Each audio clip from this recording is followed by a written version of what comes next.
Ngaha turaje Nyagasani twitabiriye ingoma y'urukundo ku izina ry'Imana Data na Mwana na Roho Mutagatifu, amen. Amahoro bana b'Imana, nimuhumure, Imana iradukunda, ije kudukiza kuri uyu wa mbere w'icyumweru cya 11 cy'umwaka bisanzwe, tariki 17 Kamena 2024. Ngaha amasomo tuzaniye agakiza.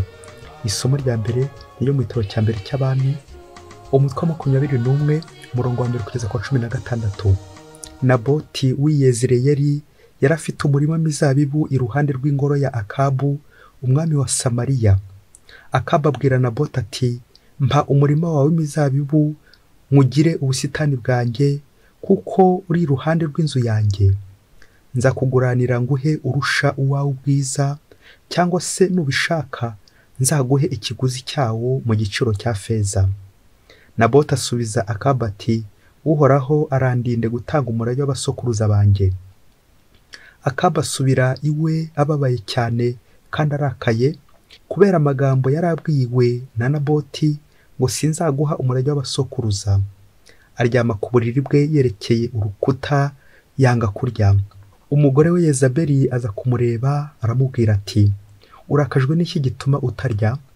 Umwami aramusubiza ati, nuko nabwiye Naboti w'i Yezireyeli nti, tugure umurima wawe w'imizabibu, cyangwa se niba ubikunze nguhe ingurane yawo, maze akanga. Umugore we Yezabeli aramubwira ati, mbese si wowe utegeka ingoma y'Isiraheli? Byuka urye maze umutima wawe unezerwe, ni jyewe uzaguha umurima w'imizabibu wa Naboti w'i Yezireyeli. Yandika amabaruwa mu izina rya Akabu, ayashyiraho ikimenyetso cy'ubwami, maze ayoherereza abatware n'abanyacyubahiro bari baturanye na Naboti mu mujyi. Muri aya mabaruwa yari yanditsemo ngo, nimutangaze igisibo, maze mushyire Naboti ku murongo wa mbere w'imbaga y'abantu. Muzane abagabo babiri b'abagome, mubashyire imbere ye, bamushinja amakosa bagira bati, watutse Imana n'umwami. Nuko muhereko mumusohora, mumutere amabuye mumwice. Abantu bo mu mujyi wa Naboti, aribo batware n'abanyacyubahiro bari bahatuye, babigenza uko Yezabeli yabibasabye, nk'uko byari byanditswe mu mabaruwa yaboherereje. Batangaza igisibo, bashyira Naboti imbere y'imbaga y'abantu bateraniye aho, hanyuma bazana abantu babiri b'abagome babicaza imbere ye. Abo bagome bashinja Naboti mu ruhame rw'abantu bavuga bati, Naboti yatutse Imana n'umwami. Uwo mwanya baramufata bamuvana mu mujyi, bamutera amabuye arapfa. Batuma kuri Yezabeli kumubwira bati, bateye Naboti amabuye maze arapfa. Yezabeli amaze kumva ko Naboti yatewe amabuye agapfa, abwira Akabu ati, haguruka ugende ufate wa murima w'imizabibu Naboti yanze ko mugura, kuko Naboti atakiriho, yapfuye. Akabu amaze kumenya ko Naboti yapfuye, arahaguruka, aramanuka, ajya mu murima w'imizabibu wa Naboti w'i Yezireyeli, arawuzungura. Iryo ni ijambo ry'Imana. Zaburi ni ya 5. Uhoraho aratega amatwi ibyo nkubwira. Uhoraho aratega amatwi ibyo nkubwira, ushishikare kumva amaganya yanjye. Hugukira ijwi ryanjye rigutabaza, mwami wanjye kandi Imana yanjye, ni wowe ntakambira. Ntabwo uri Imana yuzurana n'ikibi, umugome ntiyakirwa iwawe, umunyagasuzuguro ntaguhinguka imbere. Uzirana n'abagizi ba nabi bose, ukarimbura abanyabinyoma. Umuntu wese w'umuhendanyi cyangwa w'umwicanyi, Uhoraho ntabwo arebana nawe. Uhoraho atega amatwi ibyo nkubwira. Nyagasani Yezu nabane namwe. Amagambo mu Ivanjili ntagatifu yanditswe na Matayo, umutwe wa 5 umurongo wa 38 kugeza kwa 42. Muri icyo gihe abigishwa bari bateraniye iruhande rwa Yezu ku musozi, maze arababwira ati, mwumvise ko byavuzwe ngo ijisho rihorerwe ijisho, iryinyo rihorerwe irindi. Njyeweho mbabwiye kudashyamirana n'umugiranabi, ahubwo nihagira ugukubita urushyi mu musaya w'iburyo, mutegeze n'ubundi. Nihagira ushaka kukuburanya ngo agutware ikanzu yawe, mwegure n'igishura cyawe. Nihagira uguhatira gutera intambwe 1000, muterane 2,000. Ugusabye umuhe, nushatse ko umuguriza ntukamwihunze. Iyo ni Ivanjili ntagatifu. Bayoboke b'Imana, nimuhumure, nimugire amahoro, Kristo naganze mu mitima yanyu. Aha tugeze ni kuri Buri Munsi, uze guhava ufite urukundo uze guhava Imana yatambutse iwawe. Mbese Nyagasani tugire neza twe tugiye kuzirikana ku ijambo rye kugira ngo riduhindure uko ashaka. Umunsi umwe mwarimu mu ishuri yigeze guha abanyeshuri umwitozo. Nawe ucunye niba umwitozo utagutsinda umenye nawe icyo wasubiza imbere y'iribazwa. Nuko ngo arababwira ati umuntu aje akaguciraho wabigenza ute? Vuga icyo wakora. Ngaha nawe tekereza. Nuko umunyeshuri umwe ati umuntu umwe aje akanciraho namusekura, nkongera nkamusekura, nanjye nkamusaguza ingumi. Undi munyeshuri ati umva aje akanciraho namureba nk'ikimbwa yanze, namwihorera nkamureka. Nuko abanyeshuri bakomeza bajya impaka ku byo bakorera uwo muntu uje guciraho. Wamukorera iki? Wowe se wamukorera iki? Wamureka nawe akigendera? Wamukorera iki? Nyuma y'uko bari kugenda umwe avuga ko nawe yamwishyura, yamwihorera akamureka.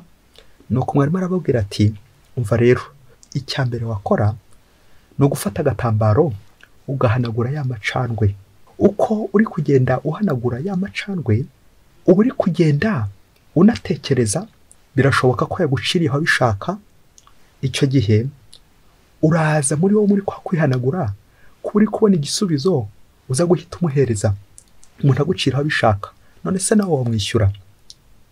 Akaba mwana ati imbwa ikwirutseho nawe wayirukankaho? Imbwa iguciriyeho nawe wayiciraho? Imbwa ikurumye nawe wahita uyiruma? Komeza ubyibazeho. Kuri iyo foto nyine umuntu ari kuruma imbwa. Nuko mwarimu arongera ati buriya rero umuntu aguciriyeho ukayahanagura biba biri kuvuga n'uburyo bwiza bwo kwakira n'icyo gisebo. Birashoboka ko yashatse guciraho nk'umuntu uri kugusebya, nuko ukagenda ubyakira. Ariko nanone biranashoboka ko yaguciriyeho atabishaka, kuko nabyo byashoboka.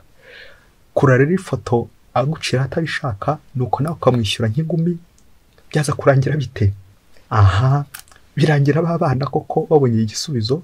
Umuntu aguciriyeho icya mbere wakora ni ukubanza kuyahanagura. Ukuri kuyahanagura uri no guhanagura bwa bukana bwa ya macandwe cyangwa bwa bukana bw'uwo yaguciriyeho, cyangwa nanone birashoboka ko nta n'ikibazo cyari kirimo. Umuntu aguciriyeho wafata agatambaro ukabanza ukayahanagura. Bayoboke b'Imana, Yesu Kristo akuzwe. Ngaha amasomo turi kuganira, ngaha amasomo kintu cyacu duteguriye agiye gutuganisha muri uwo murongo wo koroherana. Ngishinga tugiye kuzirikanaho koroherana, ngishinga ituraje inshinga, ari nayo tugiye gushingiraho ingingo remezo yacu yitwa koroherana. Imbere y'akababaro, imbere y'akarengane, imbere y'abaguciriyeho, imbere y'abagututse, imbere y'abakugiriye nabi, imbere y'ubugome, ubyitwara mute?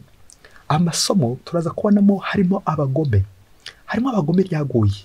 Ariko Nyagasani icyo dusaba c'est la non violence, la tolérance, kwicisha bugufi, kugenza make, kutihutiraho guhana, koroherana. Koroherana mu Kristo muvandimwe. Iyo umuntu aguciriyeho wowe ubigenza ute? Ukora iki? Ukora iki cya mbere? Turi imbere y'abagome nk'umwami Akabu ndetse n'umugore we Yezabeli. Aho ni mu isomo rya mbere. Ivanjiri turi imbere y'abagome bishyurana, kwihorera. Ibyo byose Yesu Kristo akaza kubyoroshya adusaba koroherana. Isomo rya mbere riratubwira umwami Akabu washatse kwiyenza kuri Naboti, agashaka kumusaba umurima. Icya mbere tuzirikana nuko Naboti nyine yawumwimye, bitwerekeza kutadohoka ku mugenzi w'abakurambere. Uyu murima Naboti yimye Akabu uratwerekeza gukomera ku murage, umurage w'urukundo, kubana neza. Umurage, ikintu bita umurage, nta kindi dufite nk'umurage usibye urukundo. Icyo nicyo cya mbere Naboti akoze, gukomera ku muco, kutadohoka. Kandi nubwo waba uri imbere abanyacyubahiro, abantu bakomeye, imbere y'abagiye kuguhandahanda, gukomera ku muco, kwirinda kudohoka. Icya kabiri tuzirikana nuko umwami Akabu yagize uburakari bukomeye cyane. Bwa bugome bugiye kubyuka, ararakara ko Naboti yamwimye umurima. Bigeze aho noneho bigeze kuri Jezabeli umugore we, noneho ararakara arabisha.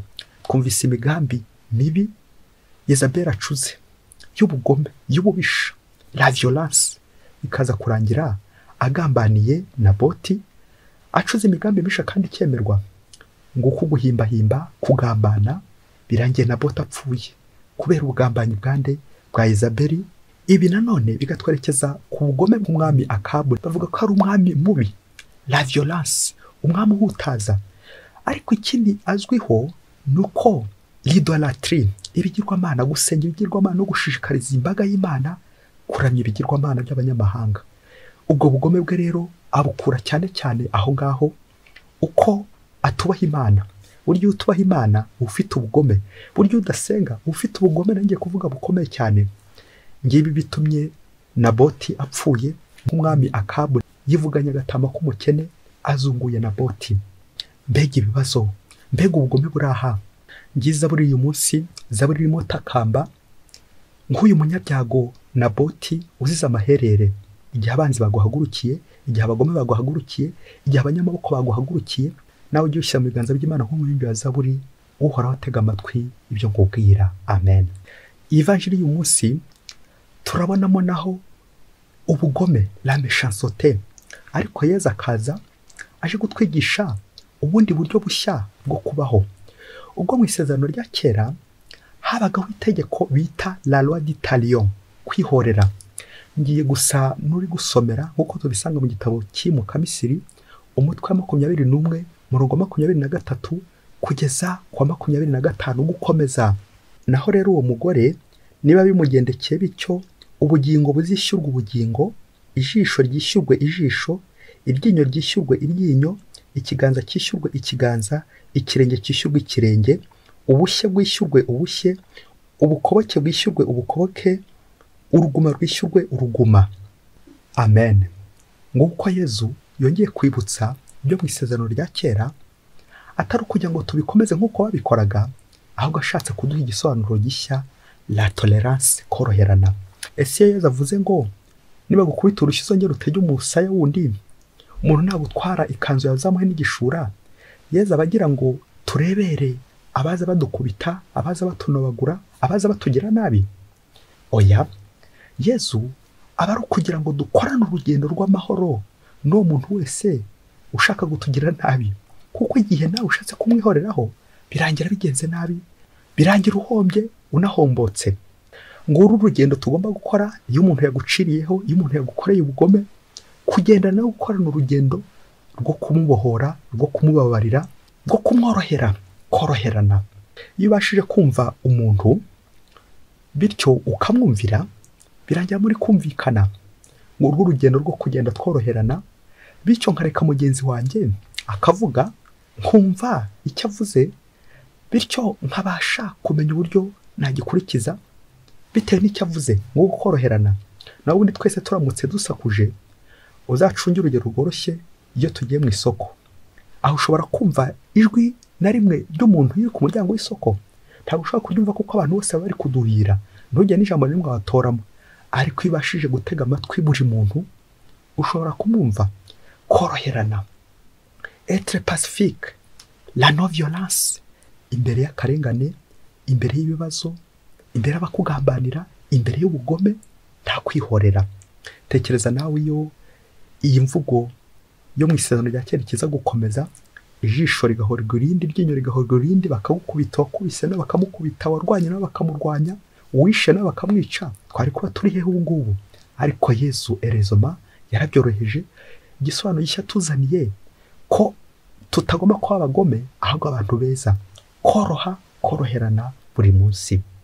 Iyo ukoranye urugendo n'umuntu waguhemukiye, bituma ugenda ubona, narinjye kuvuga impamvu zabimuteye, bigatuma nawe ugenda wishyira mu mwanya we. Ngiyo compassion, gukorana urugendo nabo twagiriye nabi, n'abatugiriye nabi. Icyo nicyo bita compassion, kubabara mu kigwi cy'abandi, kubabara mu kigwi cy'abandi kugira ngo ugire gute ubabarire. Ntabwo ushobora kubabarira umuvandimwe utarababara mu kigwi cye. Umuntu yaguhemukiye ubyitwara mute? Aho nawe wasanga uhita umwishyura, ukamwishyura iryinyo, ukamwishyura ingumi, ukamwishyura umuhoro. Mubyeyi, fata agatambaro kawe kugira ngo nibiba ngombwa ko baguciraho cyangwa ukagereza emotion, uze kwihanagura. Hari igihe waza kubikenera.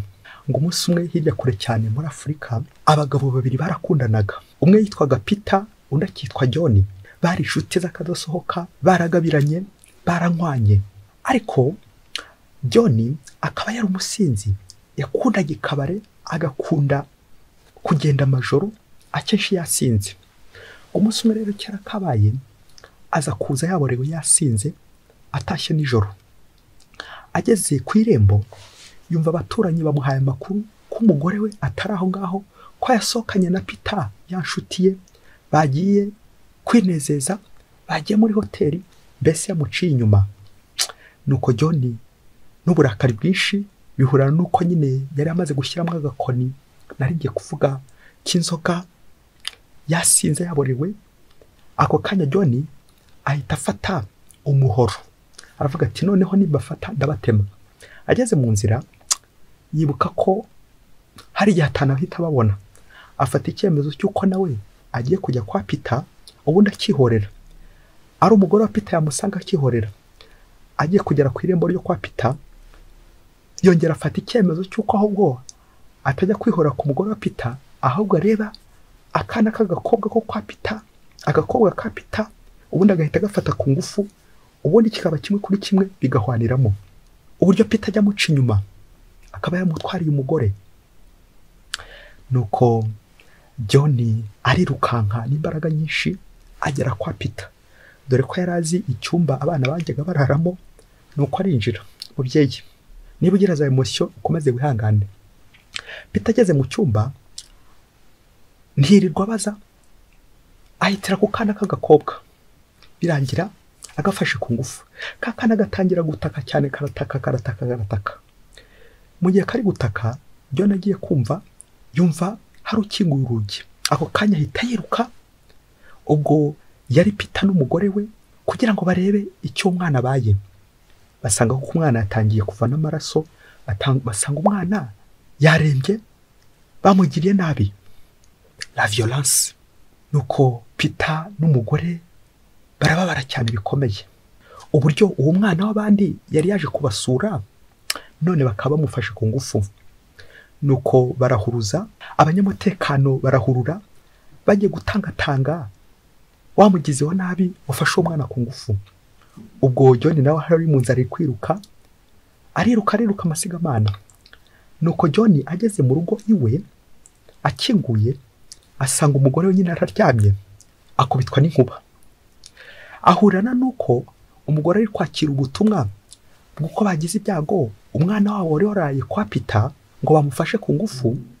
None Peter ari kumutabaza ngo yihute amujyane kwa muganga, yihutire kumujyana kwa muganga. Ubwo John acakira nayo makuru y'uruvangitiranye, amakuru mabi. Ubwo John atangira kugira ikibazo, kuko yari umwana we yaramaze gukora ibya mfurambi, kuko nk'inshuti yari yagiye kurara kwa Peter, nk'inshuti zisanzwe zigendanirana. Nuko mu gihe John akiri kwakira ayo makuru, n'igitima kiri kudiha, kuko yari azi ibyo yaramaze gukora, ako kanya abanyamutekano binjiye aho ngaho, kuko bari babonye aho umugizi wa nabi yinjiye. Ubwo kanya bahita baramufata, kuko ari wafashe nyine wa mwana ku ngufu. Bayoboke b'Imana, nimugire amahoro. Ngaho nawe uru rubanza uri buze kurukemura ute? Umwana John afashe n'umwana we bwite, none biraza kurangira bite? Ese uyu mugore wa John ari buze kumujyana mu rukiko, ari buze kumufungisha, aramenya ajya kuvuza uyu mwana, aramenya ajya kurega uyu mugabo we, biri buze kugenda bite? Ese John na Peter uyu mubano wabo uri buze kurangira ute? Kumva John yumvise amabwire bakamubeshya ko umugore we yasohokanye na Peter. Aya makuru nayamenya uko byagenze, ari buze kwifata ate? Ari mu buroko. Bayoboke b'Imana, nguko ubugome ari bubi, kandi umugome ntagira konji. Ngaho natekereza umuntu ukoreye ibintu bisharira urugo rwe, ubugome, la violence, akaba hemukiye urugo rwe, akaba hemukiye urugo rwa Peter, amaherezo y'ubuzima bwe buzarangira bute? Nguko umugome birangira asebye nyine. Umugome birangira akeka ashobotse agihagaragara. Yamvuga igira iti, inabi igutanga imbere, ineza ikaguherekeza. Nawe rero ngero urebe aho ubugome bwawe buzagushyitsa. Wumvise ko umuntu yagugiriye nabi, wamugenzereza ute? uramutse se noneho ubiyiboneye neza ko yakugiriye nabi nawe wamwishyura nk'uko birangira ba John yishyuye Peter akamwishyura nyine ku muyaga. John mbega wowe. Hari umuhanga wavuze ati burya gusinda ni ugusara by'akanya gato nk'uko bizarangira numenamo agakoni kamwe k'inzoga ukamenamo 2 cyangwa 5 bizarangira nyine ubwenge buyobye. Nibwo ikintu cyose kije uzahita wakira, ntabwo uzajya utekereza. Umuntu wasinze ntabwo umwanya afite wo gutekereza, yatekereza se abikuye he? Ku gihe cyose ibyo ari gutekereza uba ari ubugome, ububisha, kwihorera, gushwana n'abandi, kwivumbura, gutogota nyine nk'inkono, bikaza kurangira uri kubishya ubuzima bwawe n'ubw'abandi. Mubyeyi, hari akantu ngiye gusorezaho kuko umuntu ashobora kwiroga. Tekereza nawe wiroshyemo ibiyobyabwenge, wiroshyemo inzoga, ubwenge bwawe uri kubwangiza. Ibiyobyabwenge nyine ukaba ubwenge, biraza kurangira utakiri gutekereza. Ikindi cyose kije birangira uri guhungeta, uri guhungabanya, uri kugira nabi nk'ubugome, bikaza kurangira utakiri gukora nk'umuntu. Uwo muntu ukaba ushize nyine. Kubera iki? Bya biyobyabwenge wipakiramo bizarangira n'utakiri gukora nk'umuntu, uri gukora bunyamaswa. Ngaba Kabu na Yezabeli bari gukora kinyamaswa, kurumana, kwica, kugambana, kugira n'abandi, ubugome. Rero Yesu uyu munsi aragusaba kugira ngo wirinde ikintu cyose cyagutera ubugome.